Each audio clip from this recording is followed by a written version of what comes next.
Moi, je te confirme une chose. Si le choix, c'est un choix d'argent, ce qui est une logique, hein, qui est effectivement assumé pleinement par sa mère, et c'est bien qu'elle ne soit pas hypocrite par rapport à ça.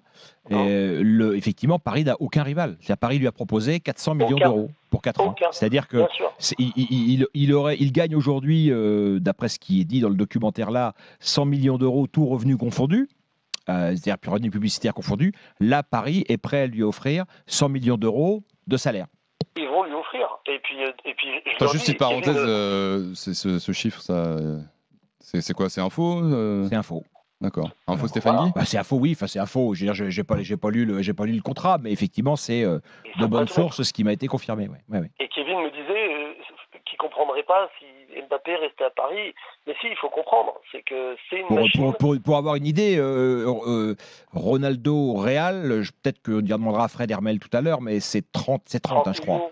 Oui, mais attention parce qu'aujourd'hui au Real, il n'y a pas de transfert à payer pour Kylian Mbappé.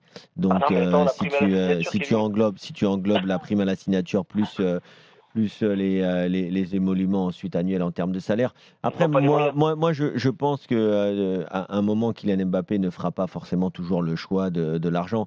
S'il reste au PSG, moi, je ne pense pas que c'est pour l'argent. Moi, je pense vraiment que s'il reste au PSG maintenant, ce ne serait pas pour l'argent. Après, c'est chacun son avis.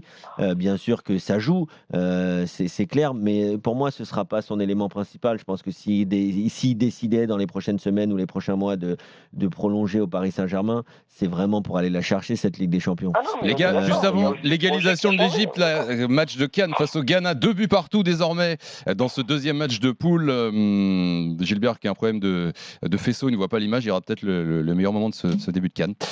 C'est Mostefa Mohamed qui répond à coup douce, 2 partout entre encore une erreur, ça fait 2 erreurs des Ghanéens sur les 2 buts de l'Égypte. 2 erreurs de relance. Vas-y Jean-Baptiste pour conclure. Oui, on est d'accord, hein, Kevin, je suis d'accord aussi avec toi. Il peut aussi avoir pris conscience que le projet a changé.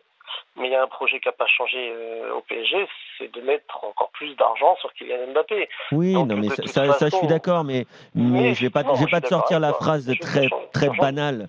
De l'argent, il va en gagner au Real ou ailleurs aussi, mais aujourd'hui. Pas autant, Kevin. Non, mais il va quand même en garder. Il va quand même en gagner. Mais si on te propose de gagner 30 millions ou 100 millions, je suis pas sûr qu'il va gagner que 30 au Real.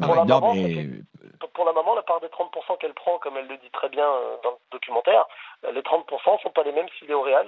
Non, pour revenir, non, c'est pas exactement ça qu'elle dit. C'est pas 30% de ce que gagne Kylian Mbappé. Non, c'est 30% des entreprises. 30% de ce que la fondation dégagerait comme bénéfice, qui est pour l'instant, si je comprends bien ce que j'ai entendu, n'est pas le cas, parce que pour l'instant c'est une association qui perd évidemment de l'argent, mais qui est en plein lancement. Mais par contre, pour nous ramener au documentaire, parce que sinon cette discussion-là, on peut l'avoir n'importe quel soir, ce sera la même. Mais par nous ramener au documentaire qu'on a vu dans Envoyé spécial, on comprend quand même qu'effectivement, il consacre une grande partie de ses ressources, une large partie en tout cas de ses ressources, au développement de ce qu'on appellerait du caritatif, même si c'est un peu plus compliqué que ça, et qu'effectivement, plus il gagne d'argent, plus il a aussi le moyen d'intervenir sur ce terrain-là. Je crois que les 30%, c'est les 30% de tout ce que gagne Mbappé qui sont reversés à l'association. Hein. Oui. Comme ça. Oui, c'est ça. T'as raison, Thibaut.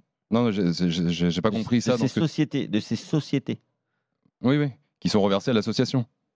C'est pas la mère de Kylian Mbappé qui prend 30% des revenus que dégage. C'est ça, c'est 30% de ce que gagne Mbappé va dans l'association. C'est comme ça que je l'ai compris. Non, mais t'as raison. Mais il y a aussi, il y a eu 2 discussions. Il y a eu celle-là et il y a eu la discussion sur.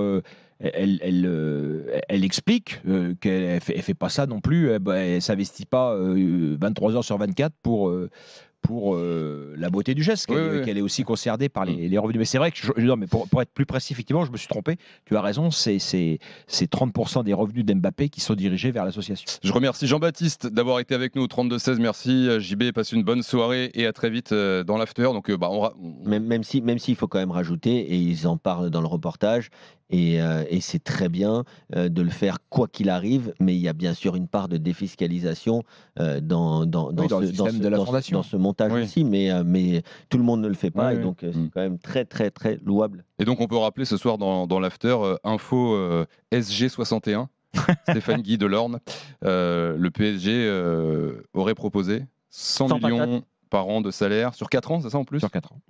Voilà.